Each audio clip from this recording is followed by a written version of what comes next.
పన్నీరు కూరకు కావలసిన పదార్థాలు: పన్నీరు 250 గ్రామ్స్, ఉల్లిపాయ 1, టమాటాలు 2, అల్లం వెల్లుల్లి పేస్ట్ 1 టేబుల్ స్పూన్, పచ్చిమిర్చి 2 టేబుల్ స్పూన్, కారం 1 టేబుల్ స్పూన్, పసుపు 1/2 టీ స్పూన్, ధనియాల పొడి 1 tablespoon, garam masala 1/2 teaspoon, ఉప్పు, నూనె, నీరు, కొత్తిమీర కొద్దిగా.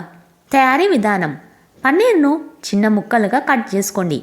కడాయిలో నూనె వేసి ఉల్లిపాయ, పచ్చిమిర్చి వేసి కొద్దిసేపు వేయించండి. అల్లం వెల్లుల్లి పేస్ట్ కూడా వేసి పచ్చివాసన పోయేంత వరకు వేయించండి. ఇప్పుడు టమాటా ముక్కల్ని కూడా వేసి మెత్తగా అయ్యేంత వరకు ఉడికించండి. ఇప్పుడు అందులో పసుపు, కారం, ధనియాల పొడి వేసి ఉప్పు వేసి బాగా కలపండి. కొద్దిగా నీరు పోసి 3 నుండి 4 నిమిషాల పాటు ఉడికించండి. ఇప్పుడు పన్నీరు ముక్కలను కూడా వేసి చిన్న మంటపై ఉడికించండి. లాస్ట్లో గరం మసాలా వేసి 3 నుండి 4 నిమిషాల పాటు ఉడికించండి. చివరిగా కొత్తిమీర వేసి స్టవ్ ఆఫ్ చేసుకోండి. ఎంతో రుచికరమైన పన్నీరు కూర రెడీ. ఈ రెసిపీ కనుక మీకు నచ్చినట్టయితే సబ్స్క్రైబ్ చేసుకోండి, లైక్ చేయండి, షేర్ చేయడం మర్చిపోకండి. బాయ్.